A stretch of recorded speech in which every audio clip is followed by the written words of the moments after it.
الحمد للہ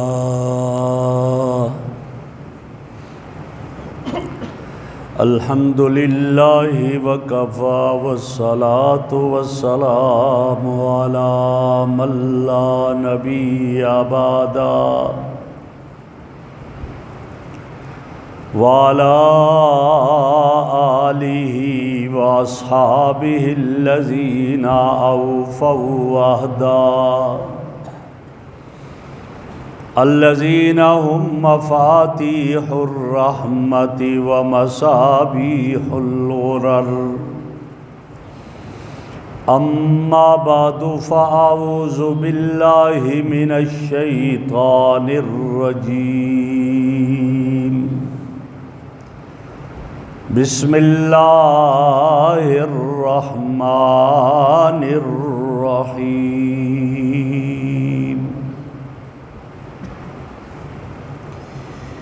أَلَمْ يَجِدْكَ يَتِيمًا فَآوَىٰ وَوَجَدَكَ ضَالًّا فَهَدَىٰ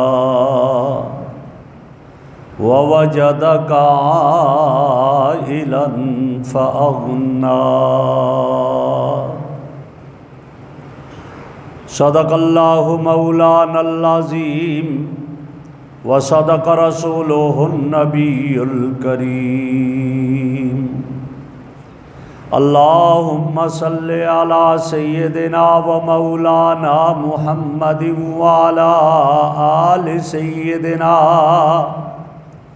و مولانا محمد واصحاب سیدنا و مولانا محمد وبارک وسلم علیہ۔ انتہائی قابل صد احترام بزرگوں اور عزیز دوستوں، امام الانبیاء حضرت محمد الرسول اللہ صلی اللہ علیہ وسلم کی حیات طیبہ پر ترتیب سے ہماری گفتگو جاری ہے۔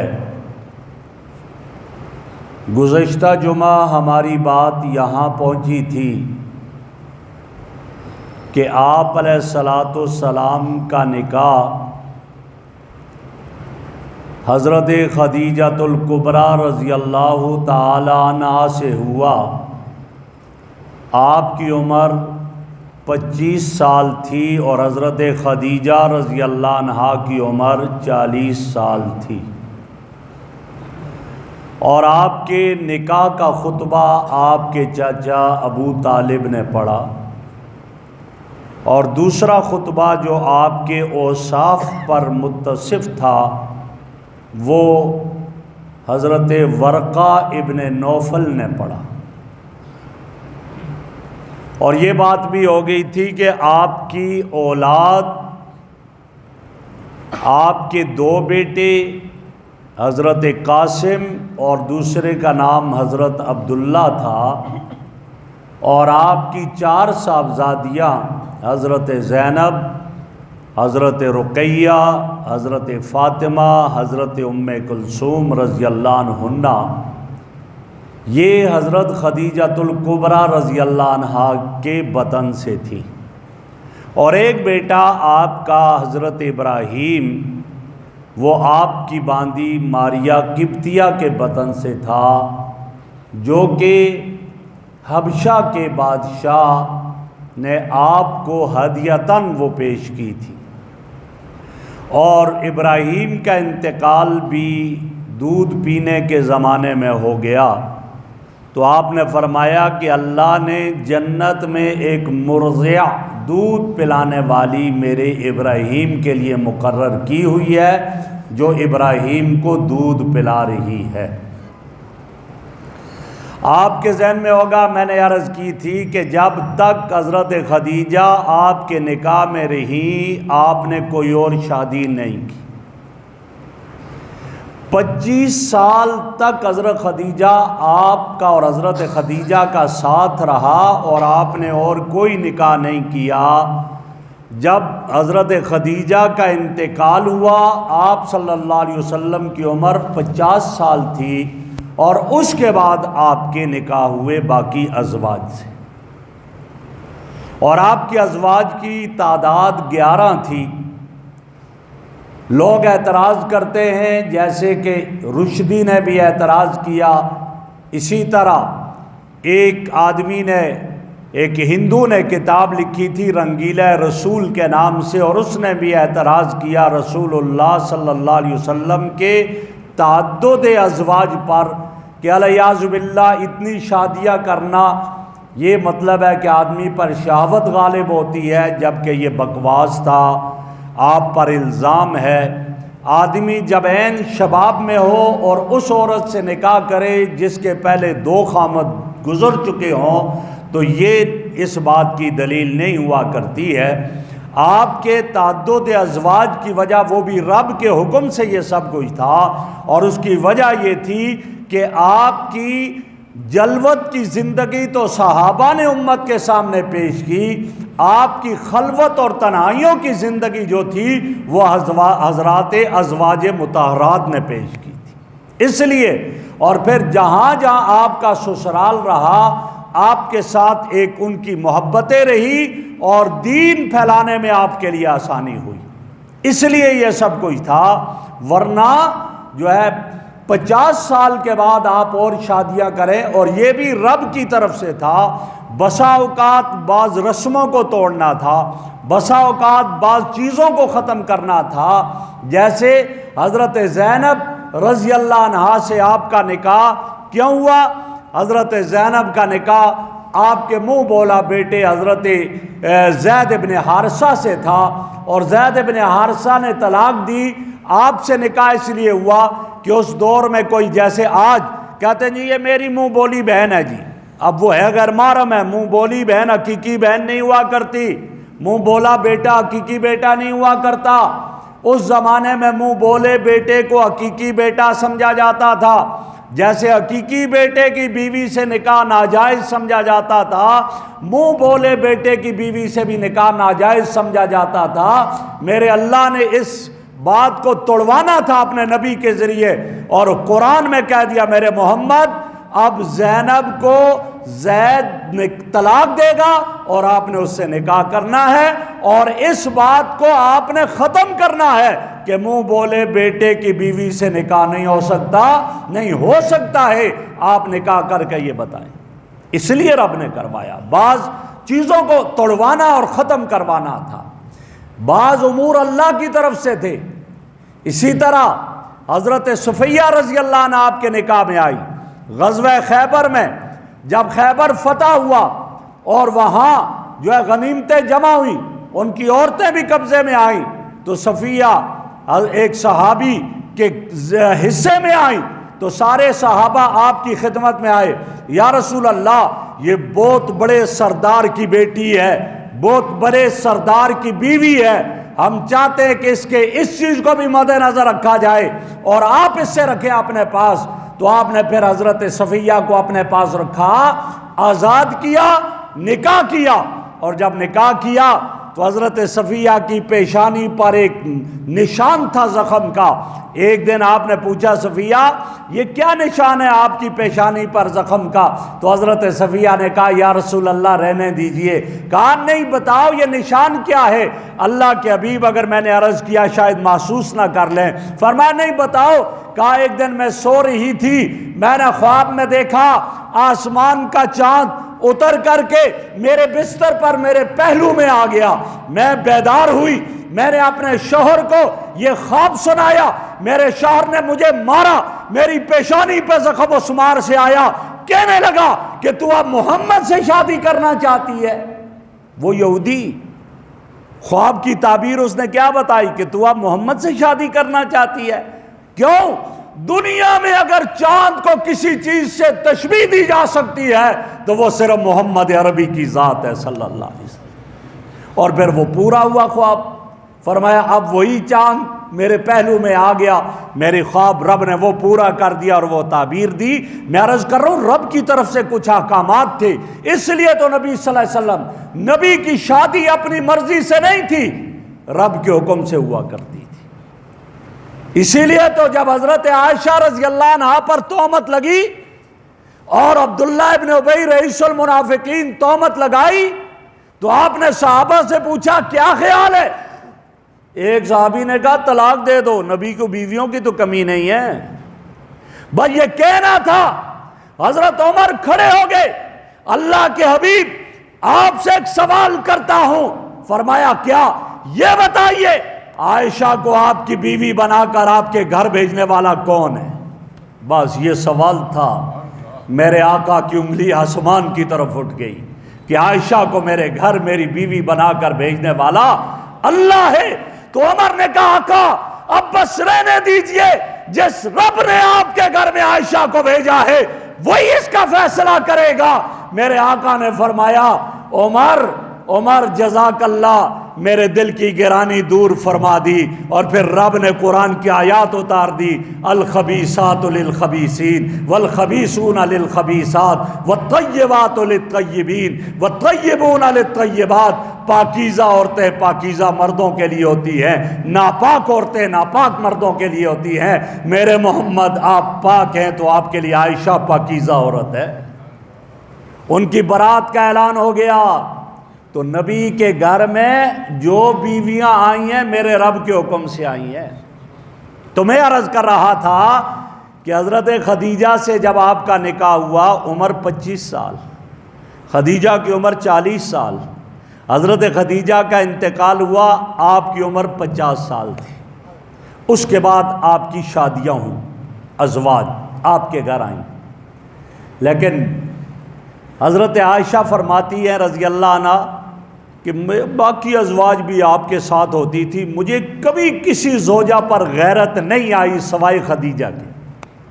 خدیجہ کے بڑی غیرت آتی تھی، چونکہ سوکن کو سوکن پر تو آتی ہے غیرت نا۔ ازواج نے پوچھا عائشہ باقیوں پر غیرت نہیں آتی، خدیجہ پر کیوں آئی؟ کہا میرا نبی ہر وقت خدیجہ کا ہی تذکرہ کرتا تھا، جب بات ہوتی کبھی کہتے قالت خدیجہ ہاکذا فعلت خدیجہ ہاکذا، خدیجہ نے تو ایسا کیا تھا، خدیجہ نے تو یہ کہا تھا۔ اور کبھی کوئی ہدیے آتے تو فرماتے بھائی یہ ہدیہ خدیجہ کی سہیلی کو بھیج دو، یہ ہدیہ خدیجہ کی فلاں دوست کو بھیج دو، ہر وقت اس کا تذکرہ۔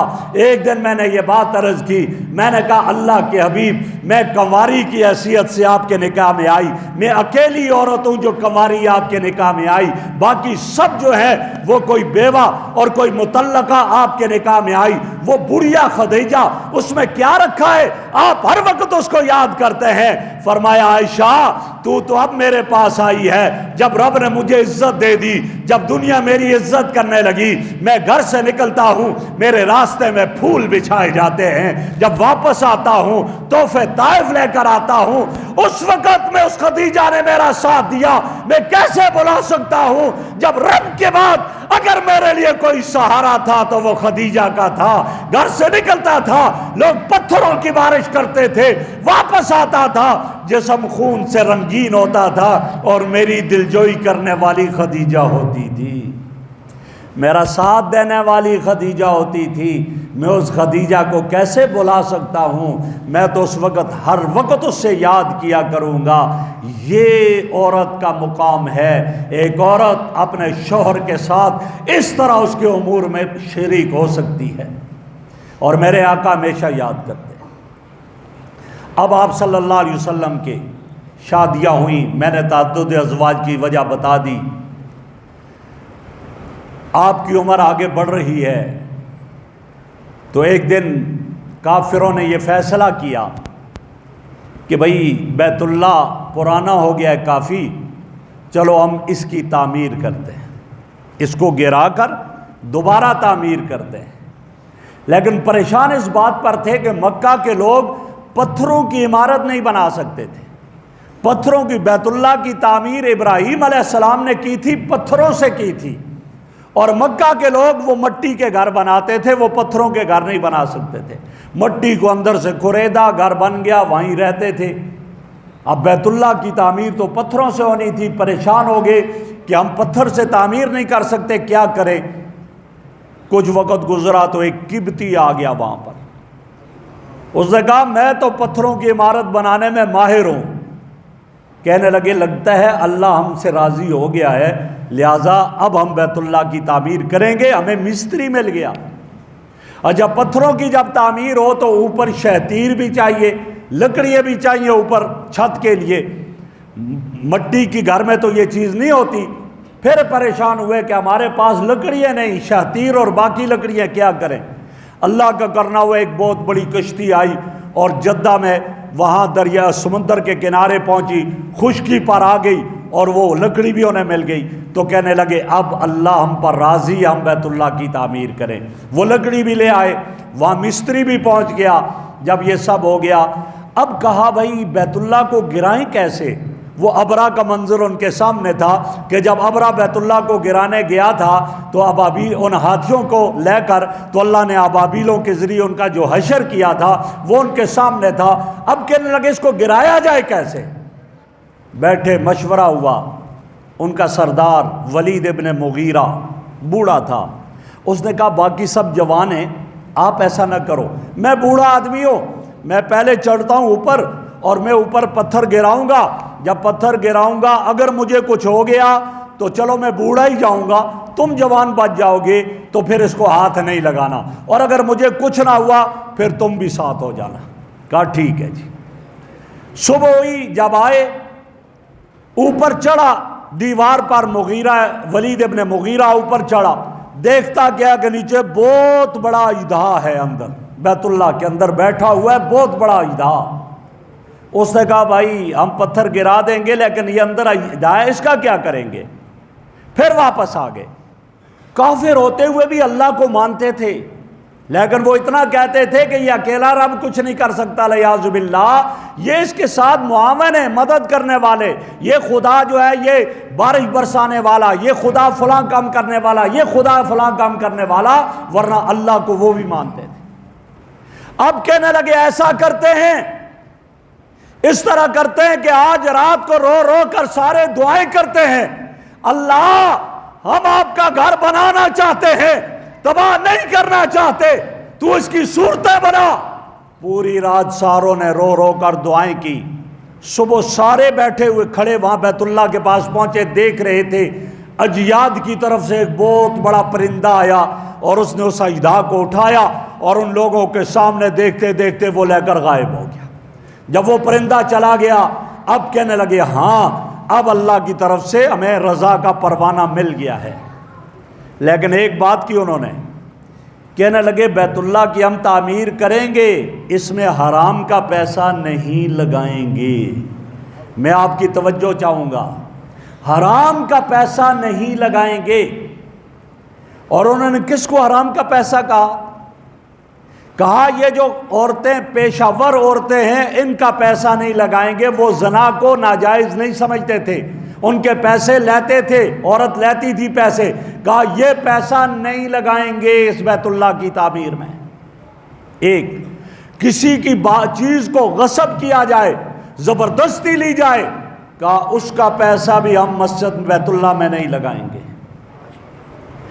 ظلم کر کے کوئی چیز لی جائے اس کا پیسہ بھی نہیں لگائیں گے، اور سود کا پیسہ بھی نہیں لگائیں گے، سود کا پیسہ بھی نہیں لگائیں گے بیت اللہ کی تعمیر میں۔ یہ کون کہہ رہے ہیں؟ کافر۔ اور آج کا مسلمان تو وہ تو کہتا ہے کوئی بات نہیں، سود کے پیسے سے مسجد بھی بنا دیتا ہے۔ اور مولوی صاحب کا بھی یہ حال ہوتا ہے کہ اگر مولوی صاحب کو کہتے ہیں حضرت اور تو نہیں یہ سود کا پیسہ ہے، کوئی اس کا آپ ہمیں بتا دیں، کوئی اس کا مصرف، مولوی صاحب بھی تعویل کرتے کہتے کوئی بات نہیں لے آؤ مسجد کے بیت الخلاؤں میں لگا دیں گے۔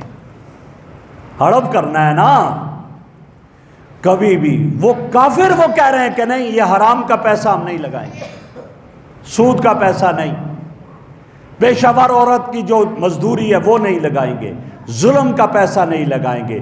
کسی سے چھینا ہوا پیسہ نہیں لگائیں گے۔ میرا آج کا مسلمان تو رشوت اس لیے لیتا ہے کہ میں نے افطاری بھی کرنی ہے، گھر میں سحری بھی کروانی ہے، رشوت دے دو۔ یہ اس سے روزہ رکھتا ہے، افطاری کرتا ہے اور سحری کرتا ہے، ذرا سوچے۔ یہ سود کا کاروبار کر کے اسی سے اپنے روزے رکھ رہا ہے، اسی کو صدقہ اور خیرات کر رہا ہے، ذرا سوچے۔ وہ کافر یہ کہہ رہے تھے جب انہوں نے پیسے جمع کیے تو وہ اتنا اماؤنٹ نہیں تھا کہ پورے بیت اللہ کی تعمیر ہو سکے، تو کیا کیا؟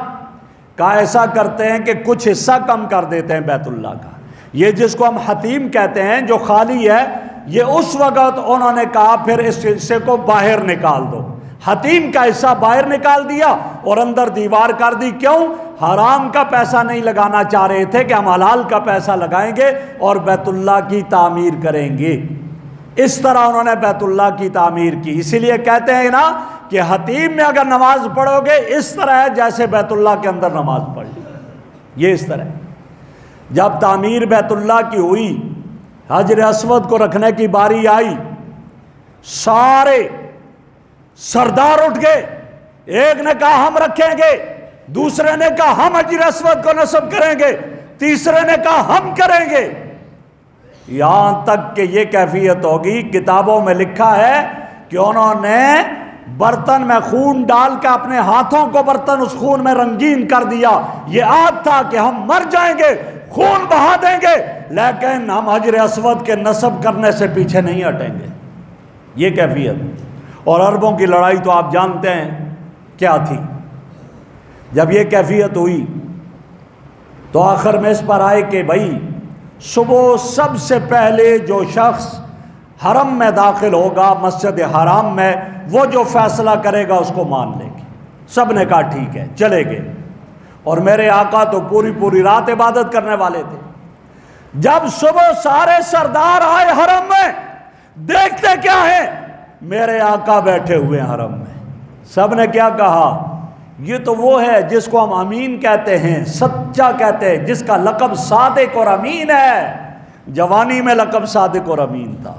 کہا یہ تو صادق اور امین ہے، جو فیصلہ کرے ہمیں منظور ہے۔ اللہ اکبر! میرے آقا کی عظمت دیکھیے، بڑے بڑے عقل مند دنگ رہ گئے آپ کے فیصلے پر۔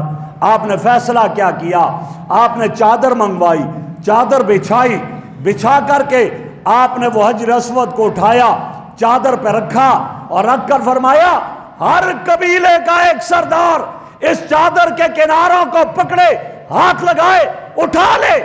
ہر سردار نے ہاتھ لگایا، چادر کو پکڑا اور اٹھایا، اور جہاں نصب کرنا تھا وہاں قریب پہنچایا، اور پہنچا کر فرمایا اب ایسا ہے تم سارے مجھے وکیل بنا دو، میں تمہارا وکیل بن کر حجر اسود کو یہاں نصب کر دوں۔ وہ جو اتنے خون بہانے پر تھے، سب نے کہا بالکل آپ ہماری طرف سے وکیل ہیں۔ آپ نے وہ حجر اسود اپنے ہاتھوں سے نصب کر لیا۔ یہ میرے آقا کی شان کہ جو حجر اسود آیا آدم کے پاس آیا، اور اس کو پھر ابراہیم علیہ السلام نے بیت اللہ میں لگایا، اور آج نصب کون کر رہے ہیں؟ مصطفیٰ کے ہاتھ نصب کر رہے ہیں۔ آپ نے اس کو نصب کر لیا وہاں پر۔ جھگڑا بھی ختم ہو گیا، ہر سردار خوش ہو گیا، میرا اس میں حصہ آ گیا۔ اب آپ علیہ السلام وہاں پر رہنے لگے۔ آپ کو ہر ایک کوئی صادق، کوئی امین، سچا، امانت دار کہتے ہیں۔ ہر طرف میرے آقا کے چرچے ہو گئے، آپ کی شان بلند ہو گئی۔ لیکن آپ صلی اللہ علیہ وسلم کی عمر 40 سال کی طرف جا رہی ہے۔ ایک بات ذہن میں رہے، آپ کا رب نے نبوت کے لیے انتخاب تو اس وقت کر دیا تھا جب ابھی آدم بھی نہیں آئے تھے۔ آپ کا ارشاد ہے کنت نبیا وآدم بین الماء والطین، میں اس وقت نبی تھا جب آدم مٹی اور پانی کے درمیان گارے میں تھے، ابھی تک آدم کا وجود نہیں تھا۔ ہمارے نبی سب سے پہلے آپ ہی کے لیے تو نبوت کا فیصلہ رب نے کر دیا تھا۔ لیکن نبوت کا اظہار کب ہوا؟ نبوت کا اظہار ہوا ہے آپ کی عمر 40 سال جب ہوگی۔ اللہ اپنے نبیوں کو 40 سال کی عمر کے بعد نبوت عطا کرتے ہیں۔ کیوں؟ 40 سال میں انسان کی عقل کامل ہو جاتی ہے۔ 40 سال کے بعد اب انسان جو ہے اس کی نمو نہیں ہوتی، بڑھوتری نہیں ہوتی، اب اس کے بعد ریورس گیئر لگ جاتا ہے 40 سال کے بعد.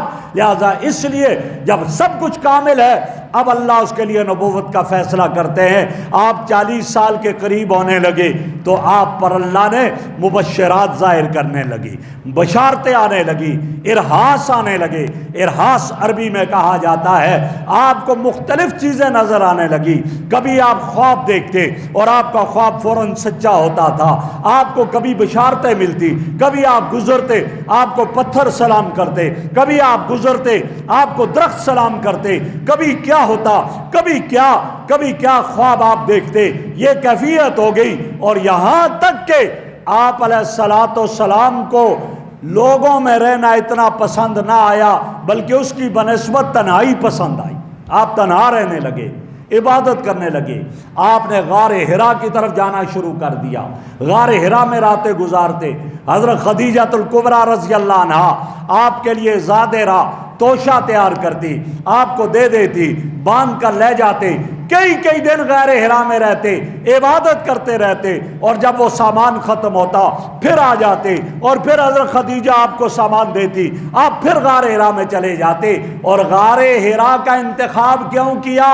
اور بھی تو بڑے بڑے پہاڑ تھے، لیکن اس کا انتخاب کیوں کیا؟ یہ بھی رب کی طرف سے انتخاب تھا. اس لیے کہ جب آدمی غار حرا میں کھڑا ہو اور مکہ میں نظر دوڑائے تو بیت اللہ سامنے نظر آتا ہے. تو آپ کے لیے غار حرا کا انتخاب اس لیے تھا کہ آپ وہاں غار حرا میں عبادت بھی کرتے تھے اور بیت اللہ کو دیکھ رہے بھی ہوتے تھے. بیت اللہ کی بھی زیارت ہوتی، بیت اللہ کا بھی دیدار ہوتا. اور میں نے پہلے عرض کیا ہے کہ بیت اللہ کو دیکھنے والے پر بھی رحمتیں نازل ہوتی ہیں، صرف دیکھنے پر بھی رحمتیں نازل ہوتی ہیں. تو آپ وہاں عبادت کرتے رہے. آپ کی عمر مبارک 40 سال ہوئی، 41واں سال تھا. اب آپ غار حرا میں تھے تو رب کی طرف سے ایک فرشتہ آ گیا جس کو حضرت جبرائیل علیہ الصلاۃ والسلام کہا جاتا ہے. وہ فرشتہ آ گیا حضرت جبرائیل، اور آیا. آپ غار حرا میں ہیں، آپ سے ملاقات ہوئی اور آپ سے کیا کہا؟ اقرا، پڑھیے. میرے آقا صلی اللہ علیہ وسلم نے جواب میں کیا فرمایا؟ ما انا بقاری، میں پڑھا ہوا نہیں ہوں، میں نے کسی سے نہیں پڑھا. پھر کہا اقرا، پڑھیے. فرمایا ما انا بقاری، میں پڑھا ہوا نہیں. پھر کہا اقرا، پڑھیے. فرمایا ما انا بقاری، میں پڑھا ہوا نہیں. جبرائیل نے آپ کو پکڑ کر اپنے سینے سے لگایا، دبوچا. جب دبوچا اس کے بعد کہا اقرا بسم ربک الذی خلق. اب آپ نے پڑھنا شروع کر دیا. اقرا بسم ربک الذی خلق، خلق الانسان من علق، اقرا وربک الاکرم الذی علم بالقلم، علم الانسان ما لم یعلم. یہ آیات غار حرا میں اتری، جبرائیل نے پڑھائی اور آپ صلی اللہ علیہ وسلم نے یہ آیات پڑھی. اور جب پڑھی تو یہ ہم ہی ہیں، یہ دعویٰ مسلمان کر سکتے ہیں. آپ دنیا یہودیت کو چیلنج کر کے کہو جو تورات ہے اس کا کوئی ایک آیت بھی پیش کرو جس طرح ملی ہے، نہیں پیش کر سکتے ہیں. ارے دنیا عیسائیت کو چیلنج کرو، انجیل کا ایک صفحہ اصلی حالت میں دکھاؤ، نہیں دکھا سکتے ہیں. لیکن کوئی اسلام سے یہ چیلنج کرے قرآن دکھاؤ اصلی حالت میں، تو ہم یہ دکھا سکتے ہیں. 1400 سال پہلے غار حرا میں اقرا بسم ربک الذی خلق جبرائیل نے جیسے میرے مصطفیٰ کو پڑھائی، میرے مصطفیٰ نے جیسے خدیجہ کو پڑھائی، ابو بکر کو پڑھائی، آج 1400 سال کے بعد بھی اسی طرح پاکستان پوری دنیا میں پڑھی جا رہی ہے. کوئی زیر زبر کی غلطی نہیں ہے، کوئی مد غنہ کی غلطی نہیں ہے. جس طرح وہاں پڑھایا گیا آج کا مسلمان بھی ایسے پڑھتا ہے. اور اگر آگے مصلی پر امام تھوڑی سی غلطی کرتا ہے، پیچھے چھوٹا سا بچہ بول جاتا ہے خبردار آپ نے غلطی کر دی ہے، جبرائیل نے ایسے نہیں پڑھا تھا جیسا تو پڑھ رہا ہے. یہ قرآن کی عظمت ہے. آپ کو جبرائیل نے سینے سے لگا کر دبوچا، 3 مرتبہ دبوچا، حدیث میں آتا ہے، بخاری شریف کی روایت ہے. کیوں؟ فرمایا ایک اس لیے کہ تاکہ آئندہ آپ مشکلات آئیں گی تو آپ انہیں برداشت کر لیں، آسان ہو جائے آپ کے لیے، اور آپ کے وہ انوارات جو تھے آپ کے سینے میں منتقل ہو گئے کہ یہ قرآن یہ اللہ کا کلام ہے، وہ جلال ہے، تاکہ اس جلال کو آپ کے سینے میں جو ہے وہ رکھ دیا جائے، اس لیے آپ کو دبوچا گیا۔ اور اس کے بعد آپ نے اقرا بسم ربک الذی خلق کی آیات پڑھی، آپ کو یہاں پر یہ آیات ملی، اور پھر آپ وہاں سے واپس حضرت خدیجہ رضی اللہ عنہ کے پاس آئے، اور آ کر ان سے جو بات ہوئی وہ انشاءاللہ آئندہ جمعہ یہاں سے آگے بات ہوگی۔ آج ہم اسی پر اکتفا کرتے ہیں، اور یہ عرض کروں گا کہ آپ سوچیں کہ ہم کتنے خوش قسمت ہیں کہ وہ قرآن جو میرے رب نے جبرائیل کے سامنے پڑھا، جبرائیل نے میرے مصطفیٰ کے سامنے پڑھا، آج گورنگ ٹاؤن کا ہر شخص جو اپنے گھر میں بیٹھ کر تلاوت کرتا ہے تو اسی قرآن کو اسی طرح پڑھ رہا ہے۔ یہ قرآن کا اعجاز ہے، یہ عظمت ہے، یہ میرے نبی کا معجزہ ہے، اور قیامت تک اسی طرح رہے گا، اور بلکہ قیامت برپا ہونے کے بعد بھی جنت میں جب میرا رب تلاوت کرے گا سورہ رحمان کی تو اس وقت بھی اسی طرح پڑھا جائے گا۔ اللہ رب العزت سے دعا ہے اللہ مجھے اور آپ کو قرآن کریم کے ساتھ قائم دائم رکھے، آقا کی سچی اتباع نصیب فرمائے۔ وآخر دعوانا ان الحمد للہ رب العالمین۔ سنت